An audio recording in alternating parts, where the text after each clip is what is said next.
नमस्कार, मी advocate Kiran Patil. Welcome to my channel.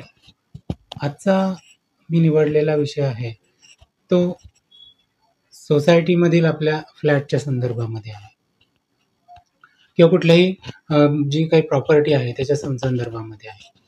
आता याच्यामध्ये इन जनरल लोकांना असा प्रश्न पडलेला असतो की माझ्या मालकीचा फ्लॅट आहे जो मी सिडकोकडून विकत घेतलेला आहे किंवा म्हाडामधून विकत घेतलेला आहे आणि त्याच्यामध्ये तो जो काही फ्लॅट आहे तिथे मी म्हाडामध्ये नॉमिनेशन फॉर्म भरलेला आहे, त्याच्यानंतर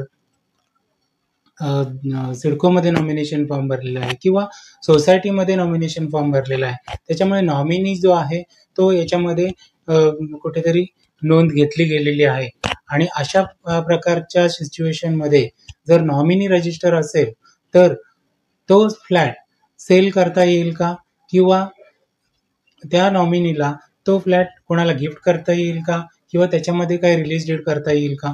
तर अशा प्रकारचे प्रश्न त्या प्रॉपर्टी ट्रान्सफरच्या संदर्भात मला अनेकदा लोक विचारत असतात, माझे क्लायंट विचारत असतात. तर त्याच्यामध्ये त्याची कायदेशीर बाजू काय आहे ते आज आपण समजून घेऊया. आता जर तुम्ही म्हाडामध्ये काही नॉमिनेशन फॉर्म भरलेला असेल, तुम्ही भरलेला असेल किंवा तुमच्या वडिलांनी भरलेला असेल किंवा आईने भरलेला असेल, तर अशा परिस्थितीमध्ये त्यांच्या पश्चात तुम्ही नॉमिनी म्हणून रेकॉर्डवरती आलेला असाल तर तुम्ही तो फ्लॅट सेल करू शकता का किंवा काही ट्रान्सफर करू शकता का. तर त्याचं उत्तर आहे नाही. तुम्ही तो त्या फ्लॅटमध्ये नॉमिनी जरी असले आणि त्याच्यामध्ये सोसायटीमध्ये देखील तुम्हाला त्याच्यामध्ये शेअर सर्टिफिकेट जरी ट्रान्सफर झालेला असेल तरी देखील तुम्हाला तो फ्लॅट ॲज अ ओनर म्हणून कुठेही तुम्हाला सेल किंवा ट्रान्सफर करता येणार नाही. तर त्याच्यामध्ये त्याची कारण मीमांसा आपण करूया की कायद्याने काय प्रोव्हिजन सांगितलेले आहेत त्याच्यामध्ये, की नॉमिनेशन हे जे काही आहे ते फक्त केअर टेकिंग करता आहे किंवा कन्व्हिनियन्स करता आहे. नॉमिनी हा फक्त ट्रस्टी आहे, तो काही ओनर नाही आहे. त्याच्यामुळे नॉमिनी कुठल्याही प्रकारचा प्रॉपर्टी ट्रान्सफर त्याच्यामध्ये त्या फ्लॅटमध्ये किंवा त्याच्या मालकीच्या शॉपमध्ये तो करू शकत नाही. कुठलाही सेल डीड किंवा कुठलाही गिफ्ट किंवा काही मॉर्टगेज वगैरे काही करू शकत नाही तो.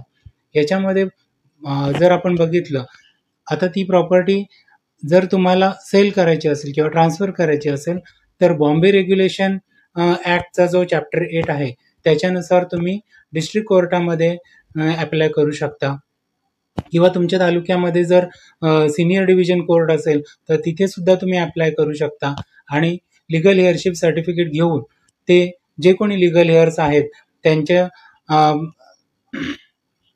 त्यांच्या सहीने तुम्ही तो ट्रान्सफर करू शकता. आणि अशा प्रकारे तुम्ही याच्यामध्ये कसं आहे की जे formal declaration from the honourable court हे घेणं अत्यंत जरुरी आहे. आता दुसरी गोष्ट याच्या अशी आहे की एखादा नॉमिनी असं सांगू शकतो की जरी बाकीचे त्याच्यामध्ये वारस असले तरी नॉमिनी मीच आहे आणि याच्यामध्ये विल सुद्धा त्याच्या वडिलांनी किंवा आईने केलेलं आहे, ते त्याच्या नावाने आहे, त्याच्यामुळे सर्वस्वी हक्क माझाच आहे असंही तो म्हणू शकतो. परंतु त्या कंडिशनमध्ये जरी विल त्याच्या नावाने असेल, तो बेनिफिशियरी असेल, तरी देखील त्याला कुठल्याही प्रकारचं ट्रान्सफर करता येणार नाही. जर का त्याला तो फ्लॅट ट्रान्सफर करायचा असेल तर त्या विलच्या अनुसार त्याला प्रोबेट सर्टिफिकेट डिस्ट्रिक्ट कोर्टातून किंवा SD कोर्टातून घेतलं पाहिजे. आता जो प्रोबेट सर्टिफिकेट आहे ते घेण्याकरता प्रोव्हिजन इंडियन सक्सेशन ॲक्टनुसार सेक्शन 276 नुसार करण्यात आलेले, ज्याच्यामध्ये तुम्ही सेक्शन 276 नुसार ते पिटिशन डिस्ट्रिक्ट कोर्टामध्ये किंवा SD कोर्टामध्ये करू शकता. आणि त्याच्यामध्ये जी प्रोसिजर आहे त्याच्यामध्ये तुम्ही ॲप्लिकेशन जे आहे ते कोर्टामध्ये करायचं आहे आणि त्यावेळी जी ड्यू प्रोसिजर म्हणजे त्याच्यामध्ये प्रॉपर्टी पंचनामा असेल किंवा काही जी पब्लिकेशन ऑफ नोटीस असेल ती करायची आहे. त्याच्यानंतर तुमचं जे काही पुरावा त्याच्यामध्ये द्यायचा आहे आणि त्याच्यानंतर तुमचं ॲप्लिकेशन जे आहे ते मंजूर करून घ्यायचं आहे कोर्टामध्ये आणि त्यानंतर तुम्हाला योग्य तो कोर्ट फी स्टॅम्प त्याच्यामध्ये द्यायचा आहे आणि मगच तुम्ही ते लिगल हेअरशिप सर्टिफिकेट ऑब्टेन करू शकता कोर्टामधून. त्याचप्रमाणे जर तुम्हाला प्रोबेट सर्टिफिकेट घ्यायचं असेल तर त्याच्यामध्ये पण साधारणपणे तीच प्रोसिजर आहे. फक्त त्याच्यामध्ये पुरावा देताना तुम्हाला जेव्हा ॲप्लिकेशन करता, पब्लिक नोटीस देता, त्याच्यानंतर पंचनामा जेव्हा करता, त्याच्यानंतर जेव्हा तुम्ही एव्हिडन्स देता, त्याच्यामध्ये तुम्हाला किमान एक साक्षीदार तरी त्याच्यामध्ये तपासला पाहिजे. 2 साक्षीदार असेल तर वेल अँड गुड, पण ते साक्षीदार तपासून तुम्हाला कोर्टामध्ये त्यांचा पुरावा द्यायचा आहे आणि त्यानंतर तुमचा जो अर्ज आहे प्रोबेटचा तो मंजूर करण्यात येईल आणि त्यामध्ये सुद्धा तुम्हाला कोर्ट फी स्टॅम्प भरायचा आहे आणि प्रोबेट सर्टिफिकेट घ्यायचं आहे.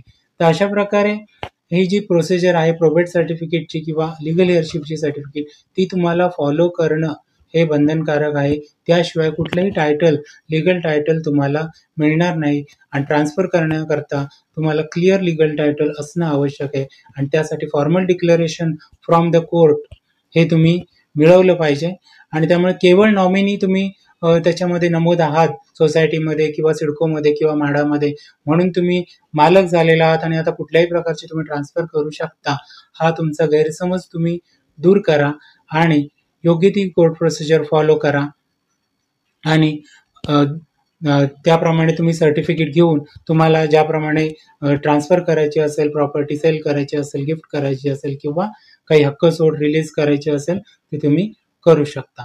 मला वाटतं आज मी ह्या मुद्द्यावरती तुम्हाला एक्सप्लेनेशन देऊन तुमच्या शंकेचं निरसन केलेलं आहे असं मला वाटतं.